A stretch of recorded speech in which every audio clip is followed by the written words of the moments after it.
نبينا كان جنان عليه الصلاة والسلام وأصديتك كدا حديث ويلي سنته ما حفظا سدين أن إرتك كردسون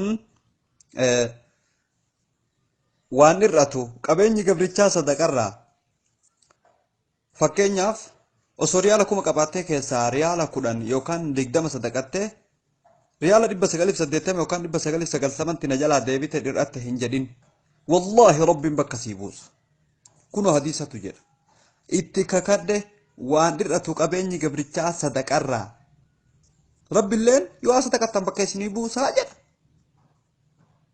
رافي بن خديج رضي الله عنه صدقان بلبلهمتو بلبل ترباتم أنا مرة شفتي جد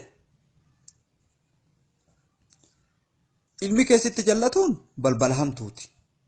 Namni tokko si roorisee qabeenya keessa saamuun balbala hamtuuti. Dhibeen tokko si lakkaafuun balbala hamtuuti. Makiinaan ta'e wayitti bu'uun balbala hamtuuti. Hojiirra ari'amuun balbala hamtuuti. Manni kee gubatuun balbala hamtuuti.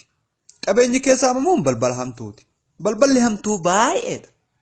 Raafi ibn Khudayj radiyallahu anhu sadaqaan balbala hamtuu balbala 70 namarraa cufti jedha. Rabbiin sababa sadaqaa sirraa cufa. Irra caaltuun sadaqaa immoo sadaqaa nama yoo itti sadaqatan.